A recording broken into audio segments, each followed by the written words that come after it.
So when it comes to your marketing planning and strategy, it can be really helpful to create a customer journey map of your campaign so you have a better understanding of what purpose your different marketing channels are serving. And it can also help you understand what you should be measuring that aligns to the business objectives of your campaign. And this is something we call customer journey mapping or user journey mapping, which is generally a practice of understanding what is the core journey we want people to take when they're interacting with an app, a website, or even an omni-channel campaign. And I have my own customer journey mapping methodology, which I call a marketing activation plan or MAP. And this has been designed with a key focus on measurement so you can identify better opportunities to measure the impact of your marketing efforts. So in this video, we're going to go through my MAP methodology as well as a case study, and we're going to build one from scratch so you can see how it can apply to your own campaign planning and strategy. So we're going to be using a tool today called Miro, which is a really cool visual planning collaboration tool. And my template is available in their creator community known as the Miroverse. So all you have to do is go over to the Miroverse, find my template, which I'll link to in the description, and then you can clone the board and use it for your own campaigns. Now, the board itself goes through all the key concepts that you need to understand. So anything I don't cover in this video, you'll be able to go into the Miro board and spend time learning about how to build it from scratch, step by step. Let's take a quick look at some of the fundamental concepts you have to understand so we can actually look at the case study and build a map from scratch. So we're now looking at the marketing activation plan template. If you go to this template, you'll be able to get a full walkthrough on all the key concepts and instructions on how to actually build a map. There's also other assets like a symbol library, a template, and there's actually 2 additional case studies you can look at to see what a map might look like for different types of campaigns. But let's go through some of the key concepts here. So first and foremost, the MAP methodology is built around 5 customer journey stages, which is awareness, interest, education, decision, and conversion. There's detailed explanations of what these are, but this is kind of a high-level view of what most customers will go through when they're about to make a purchase, from becoming aware of a brand, product, or service, to them becoming more interested in learning about those product or services, to educating themselves around what the product or service is, what are the key features, how it's different, to making decisions, and all the way to actually making a conversion. And this is not specific to online campaigns or e-commerce sites. These generally apply to both online and offline types of campaigns. And beyond the customer journey grid, there are also going to be some other key concepts you need to understand. First of all is types of marketing channels. There are going to be 4, which is paid, owned, earned, and third party. So paid channels are the places where you pay for reach. So things like banner advertising or even Facebook promoted posts. Then you've owned channels. So this is like an app, a website. It can also be like a Facebook page, but where you're not actually paying to boost content and reach audiences.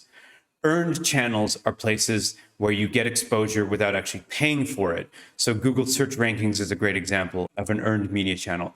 And finally, you have third-party channels. These are channels that you don't own or have access to first-party data for, and you're not paying for access for it, but you're actually getting exposure on those channels. So a good example of this might be some kind of barter agreement where you're collaborating with another website, like a media outlet, that will give you some exposure on their site, but you're not actually paying for it. There's some examples in this board that you can go through, but what's really important here is the symbol library. So a map is made up of different symbols, and these symbols represent very important things. So we went through the channels already. So this rectangle with curved corners represents a channel, and we will use different colors to denote whether the channel is paid, owned, earned, or third party. We do have another variation of a channel, which just means an embedded channel. So an example of this is you might have a CRM system like HubSpot or Salesforce, and you can create a lead form, but you embed that form within another page. That's an example of an embedded channel. Another example is, let's say you've got a product video that's hosted on YouTube, but you embed the YouTube video within your own website. So this is an example of an embedded channel. So beyond channels, we also have actions. Actions denote exactly that, the desired action you want the prospect or the customer to take when they're engaging with different types of content. So do you want them to view a video, read a blog post, click on an ad, or something else? And next we have assets. And assets are essentially the resources or content that you create to push people through the customer journey from awareness all the way to conversion and convince them to buy your products or services. A channel itself is not an asset. Assets are things like the images you might create or a product video or a blog post or even pieces of content within a website can be an asset. They're the essential creative components of your campaign that are created to convert customers. And finally, we have this symbol, which denotes an outcome. An outcome is achieved when you have met a business objective, and every campaign starts with a core business objective. Are you trying to create brand or product awareness? Or are you trying to drive sales? Or are you trying to drive customer consideration? All these are very different types of objectives.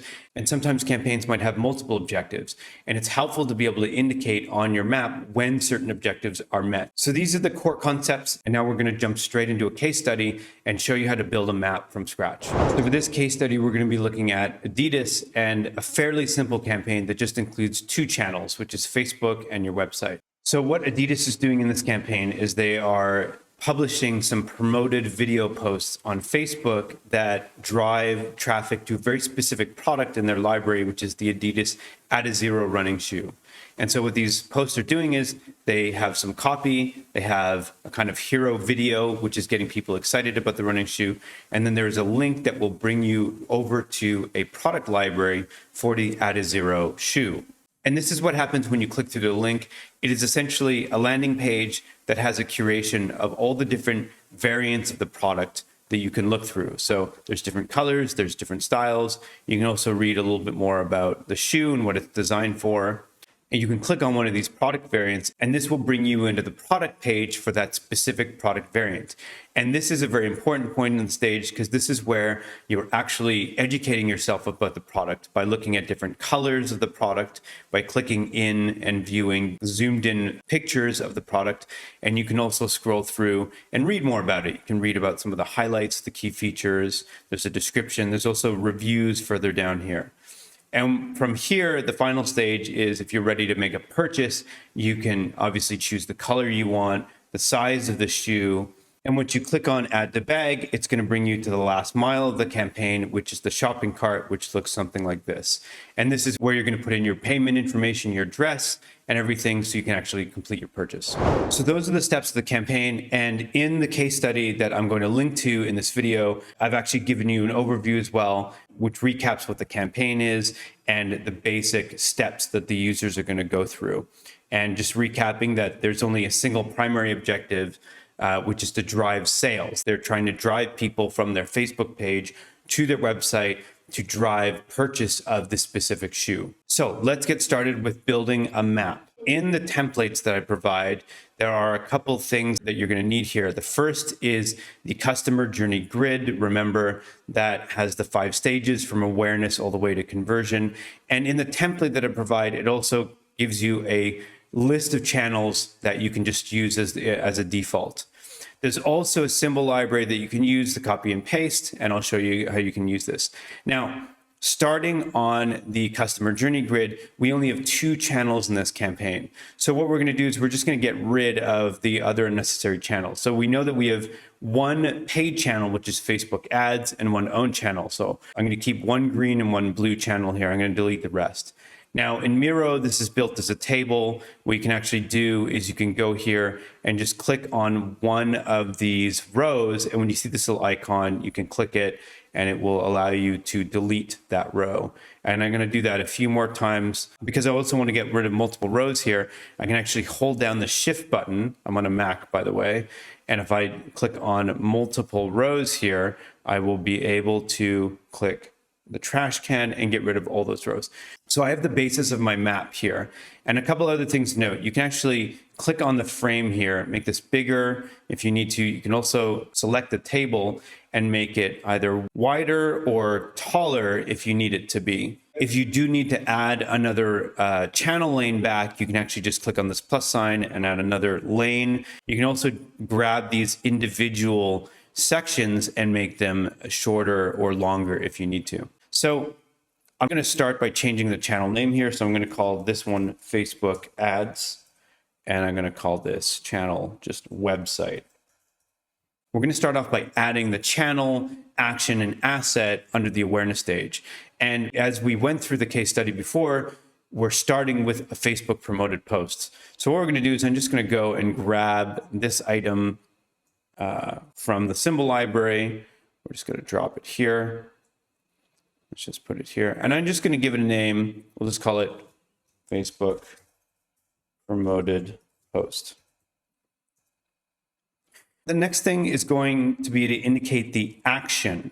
The thing is, Adidas has spent all this money producing that nice video, and the video is really the hero asset in this promoted post. The video is going to capture people's attention and get them excited about the product. There was obviously copy in the post as well, but really the hero content here is the video itself. So what we really want people to do is to view the video. So I'm going to copy both an action and an asset here. I won't have to keep coming back because I can just copy them from here after. I'll paste those over, and I can change the name of this action to whatever I want, but in this case, I do want someone to view the video. So let's call this view product video. And I'm going to connect these pieces here. And then after they view the video, we want them to click on the link, which will bring them directly to the campaign landing page. So we're going to add in another action after this, which is click. Now, in this case, when we are switching channels, you don't have to have an asset after this. So what you can do is you can just connect the action directly to the next channel. So I'm going to also jump back over here. I'm going to grab a symbol for my website. Let's put this here. And I'm going to call this campaign landing page. And now what we can do is just connect this click to that campaign landing page. And I'm going to connect this one here.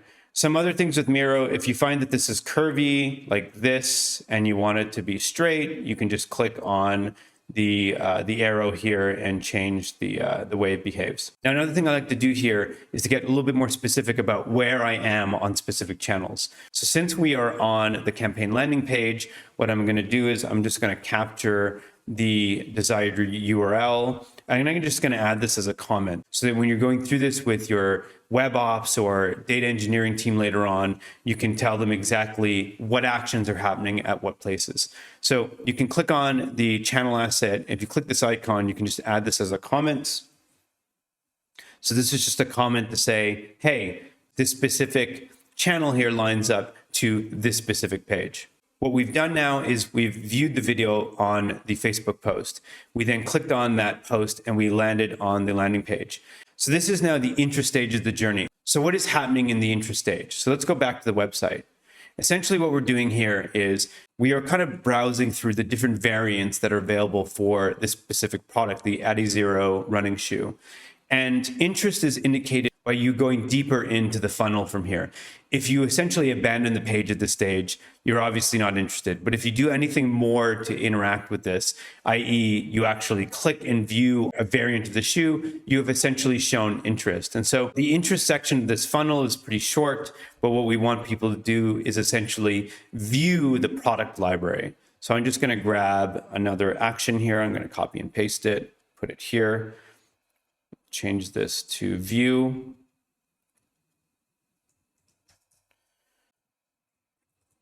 And the assets here are essentially the library of products that are available on this landing page. So we're going to connect these up. And I'm going to call this product library. What is happening now is the prospect is going through and maybe scrolling through the products. And for them to move on to the education stage, they need to move beyond this by clicking into a specific variant of the shoe and start learning more about that product. So that what they're going to do after this is they're going to be clicking on one of the products. And since we are moving on to another section of the website, so we're moving from the campaign landing page into a specific product page, I like to indicate that by using another channel symbol. Now we're staying within this lane for websites. So it's not like we're going to a whole new channel. This is just another section within the website. So we're clicking into, in this case, the product landing page. Now, this is what the product landing page looks like. There's a lot of different things you can do here. You can look at different images or pictures of the product. You can zoom in. You can choose different colors. And of course, you can choose a different size. If you scroll down, you'll also notice that there's some more product information. So the highlights, the description, and the details will give you some more information about the core products and features and how the shoe works. And if you scroll down further, they also try to upsell you by matching this with different products in different product categories. And you can also see things like reviews and things like that. So if you remember now, we're at the education stage. And so this is where people are learning about the product. So what do we want them to be doing here? Well, first of all, we want them to be probably looking at the pictures, clicking on them, viewing close-ups of the pictures, and perhaps also looking at different colors to see which one they like. So people interacting with these different things, like zooming in on pictures and choosing different colors, is a pretty good indication that they are educating themselves on the product. Another behavior on this page that indicates education is interaction with these sections, the highlights, description, and details, because again, this is information about the product and what makes it unique. So there are multiple layers to product education at this stage of our map. And we're going to indicate that by adding not just one, but multiple actions and assets at this stage. So if you recall, one of the things that we wanted to track was someone essentially viewing product pictures. So let's call it view product pictures. And the next thing was people clicking on the different colors of the product. So we're going to get another one. We're going to call this click. I'll say product. Let's call this product color variants. Now we've run out of space here. So one thing you can actually do is I can grab the bottom of this table and pull it down. And I can also, because I don't want this top lane to be any bigger, what I can do is I can grab this here and pull this up. So I've just given myself a little bit more space to work with. Let's make this even a little bit bigger still. So we'll pull this down. And the last thing that was actually quite relevant was interaction with this product information here. So we're going to indicate that by reading the product highlights, description, or details. So I can connect up all these actions now. One trick with Miro is that you don't even have to click and drag. You can actually just double click on a little dot here and it'll connect it to the closest available symbol. So it doesn't matter what order they engage in these things. They could look at the highlights first. They could look at the product images. They could happen in any order, but these are all good indications that the prospect is educating themselves on the product so that they might actually make a purchase decision. So what happens after that is done? If we go back to the product page, the only other thing you can do after you've essentially chosen the right color is to add the size of shoe that you want to buy. So let's say I'm going to buy a size 7.5. The next thing I'm going to do is add to the bag, and that will put me into the shopping cart so I can actually proceed to make my purchase. So the next step for them to actually indicate that they're making a purchase decision is for them essentially to choose the product size. So that's the last thing they need to do before adding the product to their bag so that they can then check out. So we're going to say choose. And then we're going to use another asset here, which is for product size. We're not moving to a different section of the website, so I'm not using a different channel symbol here. So I'm going to connect all these up.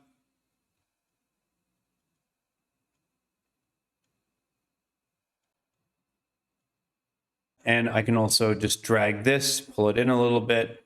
And once you have chosen your product size, I'm going to move on from decision to the actual conversion stage of the funnel by adding the product to your bag. And now this is actually moving us to a new section of the site, which is essentially the shopping cart. So I'm going to resize this here. I'm going to connect this up. We're going to call this shopping cart. And this is what the shopping cart looks like. So once you click on add to bag and go to checkout, you're on this page and you can see that the URL slug here is essentially adidas.com/cart. And just to be clear, I'm going to add that as a comment here just so I know exactly what section I'm on. And now we're in the final stage of the journey. So what we want someone to do is essentially to check out. So check out.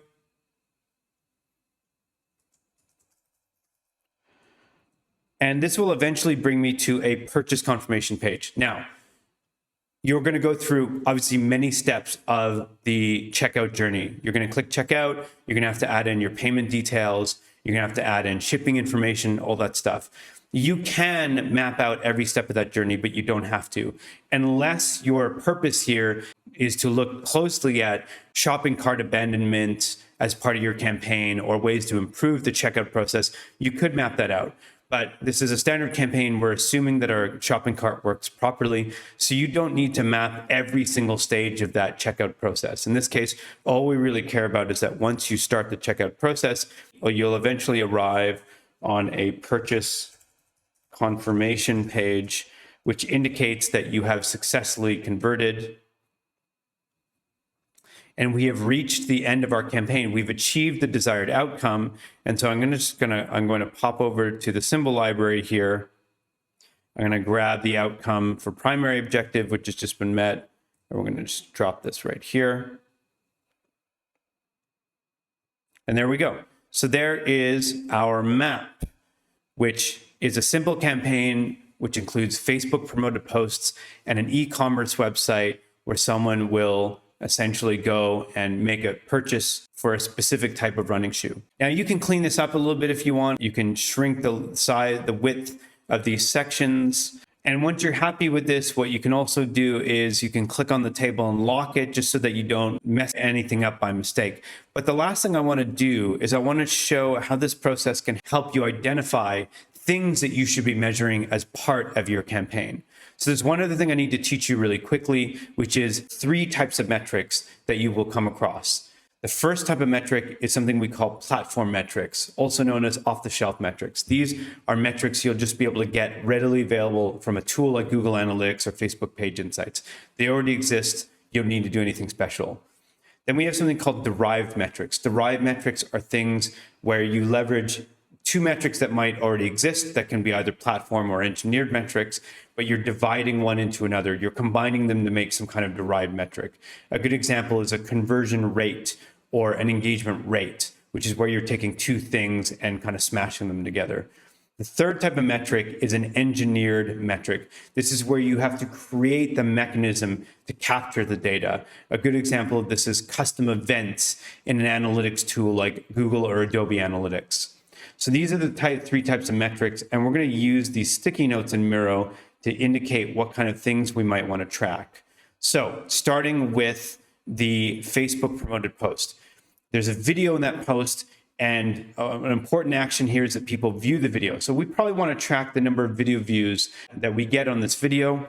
So I'm going to go over here and I'm going to grab the sticky note, and video views is a platform metric. You will be able to get that from your Facebook page or your Facebook business manager account. So if I click here, I'm just going to get the orange sticky note, which is for platform metric. And I'm just going to go to just type in video views. Then we also have clicks on the video. And you will be able to get multiple metrics for this. One is just video clicks or post clicks. But you could also use something like a click-through rate, which is essentially the number of clicks divided into the number of people reached by the post. There's 2 different metrics you could potentially use here. So now we are over on the landing page for the website, and we've got views of the product library. And if you remember, the product library is this page. And views is pretty simple. We could just use something like sessions or users from your web analytics tool, like Google Analytics, for example. So let's just go with sessions here. So sessions on this landing page is a pretty good indicator of the viewership of the product library. You could also look at something more special, like if you have a very large product library and you want to know, well, did people actually scroll down? Then you could do something like page scroll depth. And that, depending on your tool, that's usually going to be an engineered metric. So I'm going to change this color to green, and we're going to call this page scroll depth. So now we've got clicks into the landing page. That's where we actually go into this landing page. And that's an easy one that's probably going to be just easily measured by the number of page views or sessions on that page. So we can use either sessions, or it could also be page views. I'll create a different sticky for that, which will usually be a platform metric available in almost any analytics tool. So this is where things get a little bit more interesting. You have these three different types of assets: the product pictures, the color variants, and that section of product highlights, description, and details. And this is where you're probably going to have to get into engineered metrics. So if you're not familiar with how an analytics tool works, most of the time it relies on page loads to be able to know when something has happened. So when a page is loaded, it knows that someone viewed this page and can also pass other information. And oftentimes, clicking on a picture, because it doesn't reload the page, means that something doesn't get counted by default, and you need to create some kind of custom event to track something like the number of times someone clicked on this image. Now that's changing a little bit. Google Analytics GA4 has ways to track things now without page loads happening. But again, depending on the tool you're using, you might have to create a custom event to just track the number of times that people clicked on in-page actions that didn't result in a page load. So what I'm going to do here is I'm going to add a sticky note here, and I'm going to indicate this as an engineered metric using the green sticky. And let's call this custom event image zoom ins. So that's just basically saying that we would create a custom metric for every time someone clicks on and views a zoomed in version of one of these pictures. Now, this is usually the point where you're going to need to get help from your technical team, a web ops team, or a data engineering team. If you don't have that, you might have to try and figure out how to do this yourself. And if you're using a tool like Google Analytics, there's a lot of documentation and video training on how to create custom events inside tools like Google Analytics. So the next thing is we have the product variant colors. Now notice when I click on these different product variants, watch what happens in the URL up here. It does actually update the URL, which means that we're going to get likely a platform metric, which is essentially just sessions that correlate to the different product variant pages here. So let's call this page views as a metric we can use for clicks on the product color variants. And finally, we have this section here, if you remember, the highlights, description, and details. Now, again, this is a good example of something that is not reloading the page. There's nothing happening in the URL here. And so you're probably going to need a custom event to know when people are revealing these sections. So I'm going to indicate that again using the green sticky for a engineered metric called this custom event.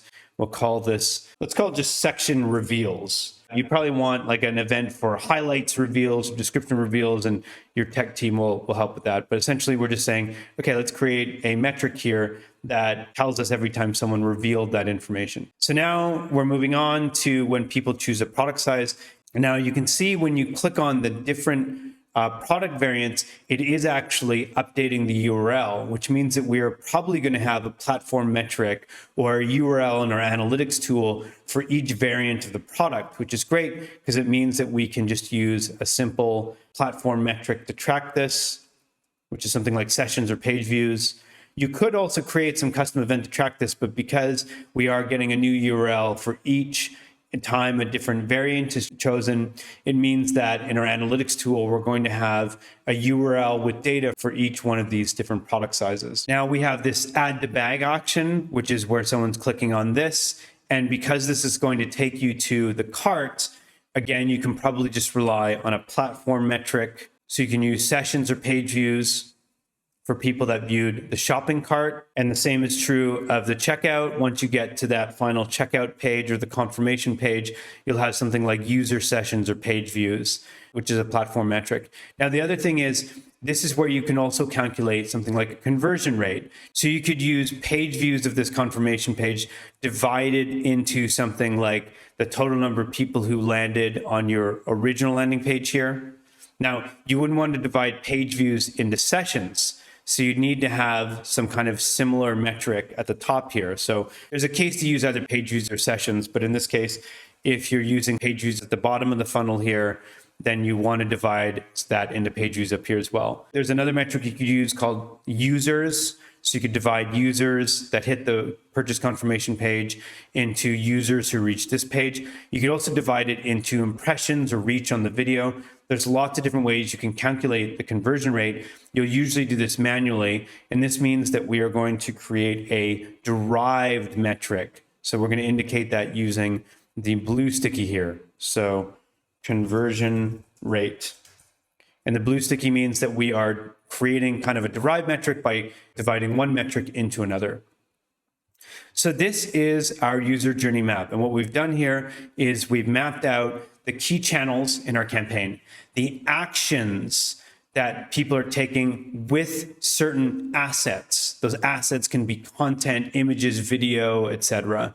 And it shows you how this journey unfolds. And we've also identified key measurement opportunities, as well as measurement requirements for important metrics that we might want to track as part of this campaign. I actually have another board on Miro, which walks you through how to go through a process of metric selection. Now, this is separate from journey mapping, where you just start with your business objectives and you identify relevant metrics. And you can check out that Miro board. I'll link to it in the description as well. Customer journey mapping is a really valuable exercise because it gives you this kind of bird's eye view, and it can help ensure that you and your stakeholders are all aligned on what you're trying to accomplish with the campaign and how you're going to achieve those objectives through different channels. So there are links in the description for you to find my template on the Miroverse, where you can easily create a free account and duplicate the board for your own campaign planning. So I hope this video has been helpful. Thanks again for watching.